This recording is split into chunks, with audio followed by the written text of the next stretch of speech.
अभिलाषा Hindi academy में एक बार फिर सभी विद्यार्थियों का हार्दिक अभिवादन।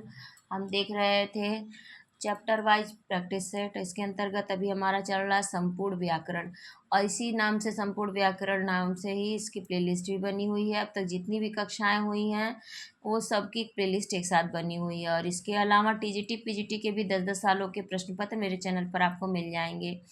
ये जो सामान्य हिंदी है, जिसे संपूर्ण हिंदी व्याकरण के नाम से प्लेलिस्ट बनी हुई है, ये सभी वनडे एग्जाम्स के लिए लाभकारी होगा। जैसे UP ARO, RO, police constable, लेखपाल, राजस्व लेखपाल आदि जितनी भी परीक्षाएं होती हैं वनडे एग्जाम्स जिसमें पूछे जाते हैं, उनमें ये प्रश्न बहुत ही महत्वपूर्ण है उनके लिए। तो चलिए बिना देर करते हुए आज की कक्षा को प्रारंभ करते हैं। उससे पहले आप सभी से रिक्वेस्ट, पहली बार चैनल पर आए हैं या अभी तक चैनल को सब्सक्राइब नहीं किया तो प्लीज़ ज़रूर लाइक शेयर सब्सक्राइब और कमेंट करना ना भूलें। कोई भी सुझाव हो या प्रश्न हो तो कमेंट सेक्शन में ज़रूर पूछें, हिंदी साहित्य या हिंदी व्याकरण से संबंधित। तो पहला प्रश्न है, सुख दुख के बीच लगने वाला चिन्ह है, इसे कहते हैं योजक चिन्ह। सुख दुख के बीच लगने वाला चिन्ह योजक चिन्ह होता है। निम्नलिखित में से कौन सा अल्प विराम का चिन्ह है? तो अल्प विराम को कॉमा बोलते हैं, ऑप्शन सी में दिया हुआ है। वाक्यों तथा शब्दों का परस्पर संबंध बताने के लिए किसी विशेष विषय प्रसंग को भिन्न भिन्न वर्गों में बांटने के लिए विराम चिन्हों की आवश्यकता पड़ती है, जो उच्चारण के समय प्रयोग करने से उस वाक्य अथवा शब्द का अर्थ स्पष्ट होता है।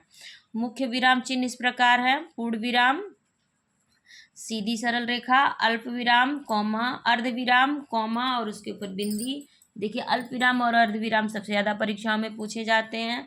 दोनों का नाम भी एक जैसे है और दोनों के चिन्ह भी एक जैसे हैं लगभग। देखिए अल्प विराम में सिर्फ कॉमा होता है, और अर्ध विराम, अर्ध में देखिए ध के ऊपर र बना हुआ है और उसके चिन्ह में भी बिंदी के साथ कॉमा लगा हुआ है। इससे इस चिन्ह को रिलेट कर लीजिए, आपसे कभी भी परीक्षा में गलत नहीं होगा। तो अल्प विराम, अर्ध विराम, योजक चिन्ह, एक माइनस की रेखा छोटी होती है योजक चिन्ह, इसे निर्देश चिन्ह भी बोलते हैं। निर्देश चिन्ह थोड़ा सा लंबा होता है। प्रश्नवाचक चिन्ह पहचानते ही हैं आप। विस्मयादि बोधक चिन्ह एक सरल रेखा, उसके नीचे बिंदी, और उद्धरण चिन्ह इसे डबल इन्वर्टेड कॉमा भी बोलते हैं। अगला प्रश्न सुमेल करने का, तो अल्प विराम कॉमा होगा, विस्मयादि बोधक चिन्ह यहाँ पर होगा सीधी रेखा और बिंदी, अर्ध विराम बिंदी और कॉमा, और निर्देश चिन्ह ये माइनस की रेखा होगी। आपने क्या कहा सो मैंने नहीं सुना, वाक्य में अपेक्षित है एक अल्प विराम और एक पूर्ण विराम। आपने क्या कहा सो मैंने नहीं सुना, वाक्य का सही रूप इस प्रकार होगा, आपने क्या कहा कॉमा सो मैंने नहीं सुना, पूर्ण विराम। अतः इसमें एक अल्प विराम और एक पूर्ण विराम का प्रयोग अपेक्षित है। मनोविकार सूचक शब्दों, वाक्यांशों तथा वाक्यों के अंत में किस चिन्ह का प्रयोग होता है? तो इसमें विस्मयादि बोधक चिन्ह का प्रयोग होता है। मनोविकार सूचक शब्दों, वाक्यांशों तथा वाक्य के अंत में विस्मयादि बोधक चिन्ह का प्रयोग होता है। यह चिन्ह आश्चर्य, खुशी, संबोधन व्यक्त करने के लिए भी प्रयोग किया जाता है। छोटी, हल्की, गोल और किनारेदार थाली दिखाओ, वाक्य में अपेक्षित है। इसमें जितने भी ये चिन्ह दिए गए हैं, ऑप्शन दिए गए हैं, सभी इसमें से कोई भी पूरे नहीं है, गलत है, ये तारांकित प्रश्न है। और ये सही उत्तर इस प्रकार होगा, उपर्युक्त वाक्य इस प्रकार होगा, छोटी, हल्की, गोल और किनारेदार थाली दिखाओ। इस प्रकार इस वाक्य में 2 अल्प विराम तथा एक पूर्ण विराम होना चाहिए। माध्यमिक शिक्षा चयन बोर्ड ने कोई भी प्रश्न उपयुक्त विकल्प के अभाव में मूल्यांकन से बाहर कर दिया था। जब वाक्य के मध्य में कोई शब्द या पद छूट जाता है तब उसे पूरा करने के लिए उस स्थान पर कौन सा विराम चिन्ह लगाकर ऊपर लिखा जाता है? तो हंस पद विराम चिन्ह लगाकर छूटा हुआ शब्द होता है उसे ऊपर लिख दिया जाता है। जब वाक्य के मध्य में कोई शब्द या पद छूट जाता है तब उसे पूरा करने के लिए उस स्थान पर हंस पद विराम चिन्ह लगाकर उसके ऊपर लिखा जाता है। अगला हमारा व्याकरण का भाग है अव्यय।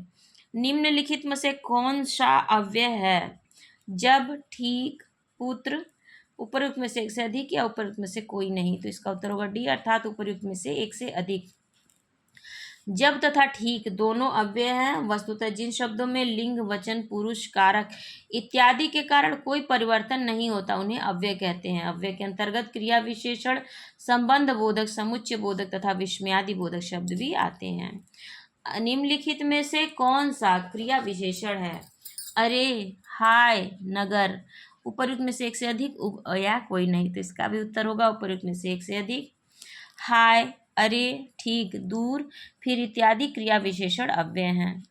वह घायल शेर की तरह दहाड़ता गया, वाक्य में किस पदबंध की योजना है? तो इसमें क्रिया विशेषण पदबंध है। वह घायल शेर की तरह दहाड़ता ही गया, इसमें क्रिया विशेषण पदबंध है। निम्न में से कौन सा अव्यय का भेद नहीं है? संबंध बोधक, विस्मयादि बोधक, परिमाण बोधक या क्रिया विशेषण? तो इसमें परिमाण बोधक अव्यय का भेद नहीं है। अव्यय के 4 भेद होते हैं: क्रिया विशेषण अव्यय, संबंध बोधक अव्यय, समुच्चय बोधक अव्यय तथा विस्मयादि बोधक अव्यय। अथवा व्याकरण की दृष्टि से है अव्यय, अथवा व्याकरण की दृष्टि से अव्यय शब्द है। जिन पदों या अव्ययों द्वारा मुख्य वाक्य जोड़े जाते हैं उन्हें समानाधिकरण समुच्चय बोधक अव्यय कहते हैं। इसके 4 उपभेद हैं: संयोजक, और, व, एवं तथा। विभाजक या, वा, अथवा, किंवा, किंग, ना, कि, नहीं तो। विरोध दर्शक है पर, परंतु, किंतु, लेकिन, मगर, वरन, बल्कि। परिणाम दर्शक है इसलिए, सो, अतः, अतएव। भला मैं क्या कर सकता हूँ, वाक्य में भला शब्द है अव्यय। अव्यय वह शब्द होता है जिस पर लिंग, वचन, पुरुष, कारक आदि के कारण कोई विकार उत्पन्न नहीं होता है। प्रस्तुत वाक्य में भला शब्द अव्यय है क्योंकि इस पर लिंग, वचन, कारक आदि का प्रभाव नहीं पड़ रहा। मजदूर मालिक के यहाँ रहता है, उपर्युक्त वाक्य में रेखांकित पद है, संबंध सूचक अव्यय है। मजदूर मालिक के यहाँ रहता है, इसमें संबंध अव्यय, संबंध सूचक अव्यय है। रेखांकित पद संबंध सूचक अव्यय है। यहाँ मजदूर एवं मालिक के बीच संबंध प्रदर्शित किया जा रहा है। जो अव्यय किसी संज्ञा के बाद आकर उस संज्ञा का संबंध वाक्य के दूसरे शब्दों से दिखाता है तो उसे संबंध बोधक अव्यय कहते हैं। निम्नलिखित में से कृदंत अव्यय का एक प्रकार नहीं है। भूतकालिक कृदंत ये अव्यय का कृदंत का प्रकार नहीं है। पूर्वकालिक कृदंत, तात्कालिक कृदंत और पूर्ण क्रिया द्योतक ये कृदंत के प्रकार हैं। अविकारी कृदंत अव्यय 4 प्रकार के होते हैं: पूर्वकालिक कृदंत, तात्कालिक कृदंत, अपूर्ण क्रिया द्योतक तथा पूर्ण क्रिया द्योतक। भूतकालिक कृदंतों का प्रयोग सामान्यतः विशेषण की तरह होता है।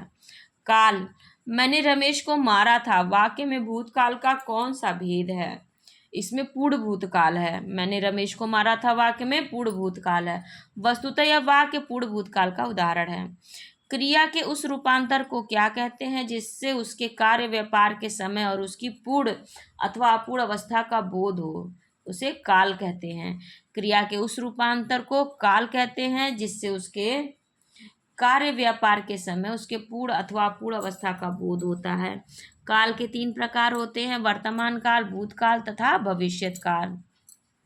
लड़की जाए यह वाक्य किस काल में है? तो ये संभाव्य भविष्यत काल में है। लड़की जाए संभाव्य भविष्यत काल का वाक्य है। क्रिया का वह रूप जिसके द्वारा आने वाले समय में क्रिया की संभावना पाई जाए उसे संभाव्य भविष्यत काल कहते हैं। मैंने आम खाया है यह वाक्य किस काल को प्रदर्शित करता है? यह वाक्य भूतकाल को प्रदर्शित करता है। मैंने आम खाया है वाक्य में आसन्न भूतकाल है। आसन्न भूतकाल में क्रिया की समाप्ति निकट भूतकाल में या तत्काल ही सूचित होती है। जैसे मैं चला हूँ, वस्तुतः जिससे क्रिया के कार्य की समाप्ति का बोध हो उसे ही भूतकाल कहते हैं। मोहन ने पढ़ा है यह वाक्य संदिग्ध भूतकाल में होता है। मोहन ने पढ़ा होगा, संदिग्ध भूतकाल इसका होगा, मोहन ने पढ़ा होगा। मोहन ने पढ़ा है यह वाक्य संदिग्ध भूतकाल में होगा, मोहन ने पढ़ा होगा।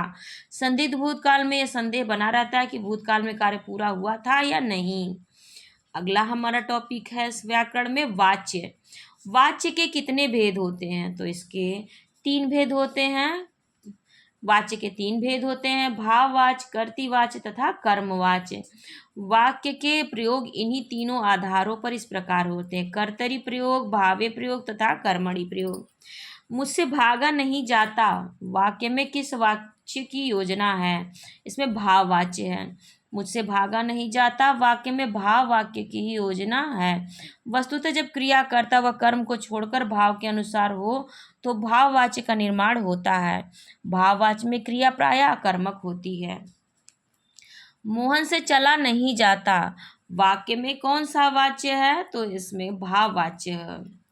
मोहन से चला नहीं जाता। भाववाच्य क्रिया के उस रूपांतर को कहते हैं जिससे वाक्य में क्रिया अथवा भाव की प्रधानता का बोध हो। जैसे मोहन से चला नहीं जाता, मुझसे बैठा नहीं जाता। भाववाच्य में कर्ता के साथ से एक वचन और अन्य पुरुष तथा अधिकतर निषेधात्मक रूप में होता है। मर्म वचन जब सीता बोला पंक्ति का प्रयोग हुआ है कर्मवाच्य में। क्रिया के विशुद्ध रूप के बारे में आचार्य रामचंद्र शुक्ल जी ने जैसी ग्रंथावली की भूमिका में लिखा है। पद्य में कभी कभी वर्तमान काल के रूप में स्थान पर संक्षेप के लिए धातु का रूप रख दिया जाता है। जैसे क हाँ अंधा जेहि सूझ न पीठी, सूझ अर्थात सूझती है। ख बिनु गए बिरिछ निपात जिमि ठाड़, ठाड़ पर सूख, सूख का अर्थ है सूखता है। उक्ति व्यक्ति प्रकरण में क्रिया के ऐसे शुद्ध रूपों की बहुतायत है। माँ पद्य लिखते समय क्रिया रूप को संक्षिप्त करना आवश्यक न था। शुक्ल जी ने एक रोचक उदाहरण तुलसीदास से दिया है। मरम वचन जब सीता बोला, यहाँ बोला वास्तव में बोल है, छंद की दृष्टि से संक्षिप्त न होकर विस्तृत हो गया। ऐसे पदों का एक उदाहरण जैसी ने दे गया है। देखी चरित पदमावती हासा। शुक्ल जी कहते हैं बोला और हासा वास्तव में बोल और हस हैं जो छंद की दृष्टि से दीर्घांत कर दिए गए हैं। कहने की आवश्यकता नहीं कि संक्षिप्त रूपों का व्यवहार दोनों लिंगों में समान रूप से हो सकता है। तुलसीदास और जायसी कर्मवाच्य प्रयोगों से परिचित थे और रामचरितमानस में ऐसे रूप भरे पड़े हैं। संभव है बोला का संबंध मरम वचन से हो, किंतु जायसी ने हसा का प्रयोग निस्संदेह क्रिया का विशुद्ध रूप ध्यान में रखकर किया है। प्रस्तुत वाक्य में क्रिया में कर्म की प्रधानता अतः स्पष्ट है कि यह वाक्य कर्मवाच्य है।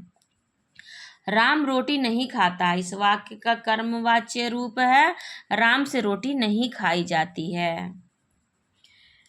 राम रोटी नहीं खाता है, इस वाक्य में वाक्य का कर्मवाच्य रूप होगा राम से रोटी नहीं खाई जाती है। क्रिया के उस रूपांतर को कर्मवाच्य कहते हैं जिससे वाक्य में कर्म की प्रधानता हो। अब मैं अपनी कक्षा को यहीं पर विराम देती हूँ। इसके आगे के प्रश्न हम इसके अगले भाग में देखेंगे। अगला हमारा टॉपिक होगा व्याकरण से प्रत्यय का, प्रत्यय और उपसर्ग का। तब तक आप सभी का बहुत बहुत धन्यवाद। पहली बार चैनल पर आए हैं या अभी तक चैनल को सब्सक्राइब नहीं किया तो ज़रूर से ज़रूर लाइक शेयर सब्सक्राइब और कमेंट करना ना भूलें।